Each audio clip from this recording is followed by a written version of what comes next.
There's a question that echoes in the private corners of the internet, in late-night search histories, and in quiet conversations that patients have hesitantly brought to my office over the years.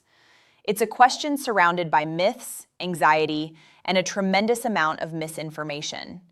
What really happens to your body, specifically your prostate, if you masturbate every single day? The whispers you've heard online might suggest it's dangerous, that it can cause damage, inflammation, or worse. The fear-mongering is real, and as a physician, I've seen firsthand how much unnecessary stress it causes men. But what does the actual science say? Well, I'm going to tell you the truth today, and I promise you, the answer is genuinely shocking, and it is almost certainly not what you have been led to believe. Stick with me because you won't want to miss this. To truly understand the shocking reality, we first need to get acquainted with the key player here, the prostate gland itself. So, what is it? Put simply, the prostate is a small walnut-sized gland that's part of the male reproductive system. Its main job is to produce the fluid that nourishes and transports sperm, what we know as semen. It sits just below the bladder and in front of the rectum. For such a small gland, it plays a massive role in a man's health, especially as he gets older. And because it's so important, it's also the source of a lot of anxiety. Anxiety that I've witnessed countless times in my clinical practice. You've probably heard the claims, the myths that circulate in locker rooms and on internet forums, that frequent masturbation can wear out the prostate, that it can lead to chronic inflammation, a condition known as prostatitis, or the one thing men fear most, that it could somehow increase your risk of prostate cancer. These fears are understandable, and I want you to know that having these concerns doesn't make you foolish or paranoid. Prostate cancer is one of the most common cancers among men, so anything that might affect that risk is taken very seriously, as it should be. For decades, these fears went largely unchallenged, chalked up to old wives' tales or moral warnings disguised as health advice. But then researchers at one of the most prestigious universities in the world decided to stop guessing. They decided to put the myths to the test with a massive long-term scientific study. And what they found didn't just challenge the myths, it blew them out of the water completely. It changed the entire conversation about masturbation and prostate health forever. As someone who has dedicated her career to understanding the human body and helping patients navigate their health concerns, I can tell you that this research was genuinely groundbreaking. So, what is this shocking secret? What did the science finally reveal? The landmark study I'm talking about comes from a place you've definitely heard of, Harvard University. Specifically, the Harvard T.H. Chan School of Public Health. And this wasn't some small-time survey. They followed nearly 32,000 men for almost 2 decades, meticulously tracking their lifestyles and health outcomes. One of the key data points they looked at was ejaculation frequency. When they analyzed the data, the results were stunning. They were the very definition of, "you won't believe it." Here it is. The study found that men who reported a higher frequency of ejaculation had a significantly lower risk of developing prostate cancer. Let me say that again because it bears repeating. More frequent ejaculation was linked to a lower risk of prostate cancer. The numbers were specific and significant. Men who ejaculated 21 or more times per month had up to a 33% lower risk of getting prostate cancer compared to men who ejaculated only 4 to 7 times per month. This finding is the complete opposite of the old fears. Far from being harmful, the evidence pointed to a powerful protective effect. This wasn't a fluke. The results have been supported by other research, including a major Australian study that found a similar protective link. When I first encountered this research during my training, it fundamentally shifted my understanding of how we should be counseling men about their sexual health. The data was too robust to ignore. So the big question is, why? How could something so simple have such a profound impact on the health of the prostate gland? Scientists have a few leading theories, and as I explain them to you, I think you'll find they all make a tremendous amount of sense from a biological perspective. The first and most popular one is often called the prostate stagnation hypothesis. Think of your prostate's ducts as tiny pipes. The theory suggests that regular ejaculation helps to flush out these pipes. This process clears away old cells, built-up secretions, and potentially harmful substances or carcinogens before they have a chance to linger, cause inflammation, and potentially trigger the cellular changes that lead to cancer. It's essentially a natural cleansing mechanism. In my experience explaining this to patients, I often use the analogy of a stream versus a stagnant pond. Moving water stays cleaner. The same principle may apply to your prostate. The second theory revolves around cellular health. Every time a cell divides, there's a tiny chance of a genetic error, a mutation that could lead to cancer. The hypothesis here is that frequent ejaculation promotes a healthier cycle of cellular turnover. It encourages the prostate to replace old, potentially damaged cells with new, healthy ones more efficiently, reducing the opportunity for cancerous cells to take hold and multiply. Your body is remarkably good at self-maintenance when given the opportunity to perform its natural functions. And a third idea connects to stress and inflammation. We know that chronic inflammation is a major risk factor for many types of cancer. This is something I discuss with patients regularly. The act of ejaculation is linked to a reduction in tension and psychological stress. By lowering stress levels, you might also be lowering the body's overall inflammatory response, which would naturally contribute to a healthier internal environment for the prostate.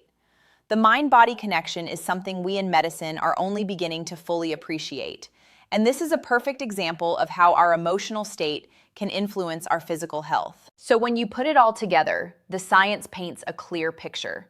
Regular ejaculation, whether from sex with a partner or from masturbation, appears to play a significant role in maintaining a healthy prostate by cleaning out the system, promoting healthy cell turnover, and potentially reducing inflammation.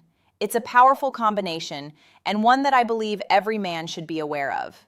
Now, I want to address something important. I know that for many of you watching, the concern isn't just about the future. It's about the frustrating symptoms you're dealing with right now. I'm talking about waking up multiple times a night, that constant, annoying feeling that you can't fully empty your bladder, or a weak stream that's just plain frustrating. These symptoms can significantly impact your quality of life, and I understand how distressing they can be. If that sounds familiar, I want to pause for just a moment and share something that may help. There's a fascinating video presentation that reveals a powerful spring water tonic based on an unusual Asian remedy that targets the root cause of these very symptoms, what they describe as a hidden prostate clog. It's designed to provide fast relief for those exact issues. Point your phone's camera at the QR code you see on the screen right now to watch it. It will open right on your phone. I've also put the direct link as the top pinned comment below this video. Go ahead, open it in a new tab, and then come right back, because we still need to cover the bigger picture of prostate health together. All right, so for the rest of the bigger picture of prostate health, you might be thinking, this is incredible. Is frequent ejaculation a magic bullet, a guaranteed way to prevent prostate cancer? And this is where we need to be responsible and look at the bigger picture with clinical honesty. The answer is not exactly. It's crucial to understand that this research shows a very strong correlation, not necessarily a direct one-to-one causation. What does that mean in practical terms? It means that while the link is powerful, there could be other factors involved. For example, it's possible that men who have a higher ejaculation frequency also tend to have other healthier lifestyle habits, and that combination is what leads to the reduced risk. As a physician, I always encourage my patients to think holistically about their health, rather than focusing on any single factor. The key takeaway is that ejaculation frequency is likely one important piece of a much larger puzzle when it comes to prostate health. It is not a license to ignore everything else. Think of it as one powerful tool in your toolbox, but you need other tools too. Let me walk you through what those other essential tools look like. First, diet is critical. This is something I emphasize in every patient consultation. Diets rich in fruits, vegetables, and healthy fats are linked to better prostate health.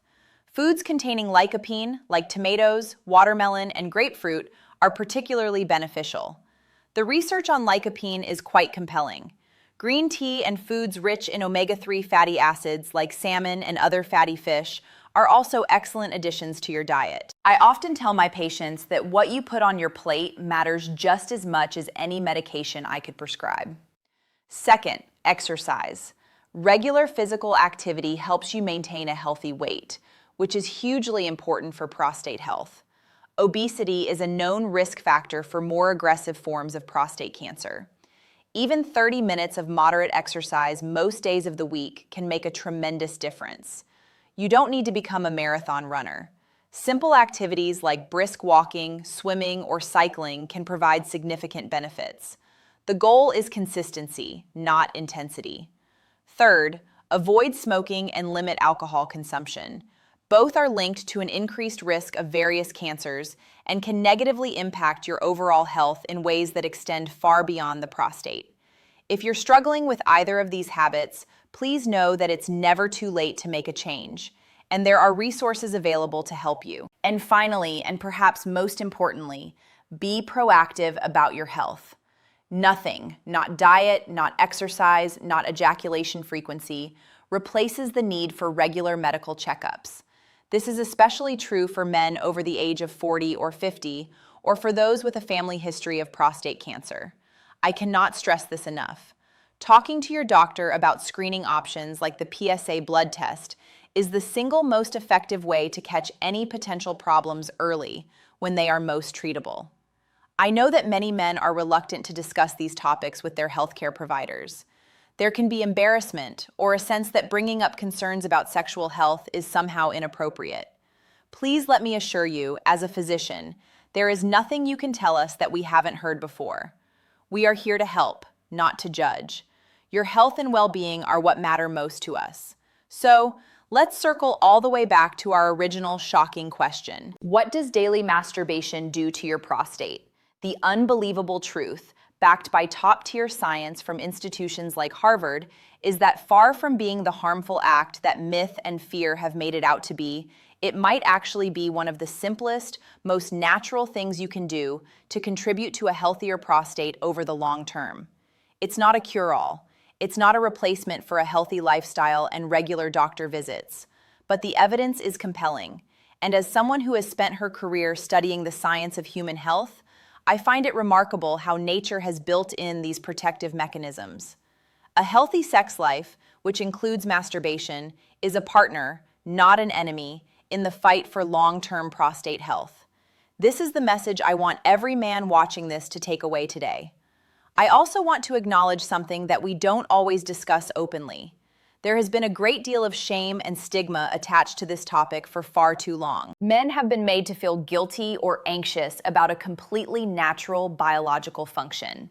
My hope is that by sharing this science with you, we can begin to change that narrative. Your body is not your enemy.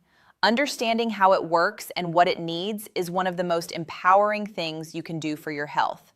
If you found this video valuable and want more health myths busted with real science, do me a huge favor and hit that like button.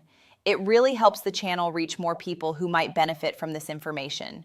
Make sure you're subscribed and you've clicked the notification bell so you don't miss our next video.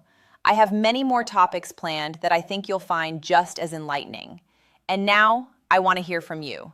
What other men's health myths have you heard that you want us to investigate next? Drop them in the comments below. I read as many as I can, and your questions often inspire future content. The more we can have open, honest conversations about health, the better off we'll all be. Stay healthy, stay curious, and remember that knowledge is one of the most powerful tools you have for taking control of your well-being.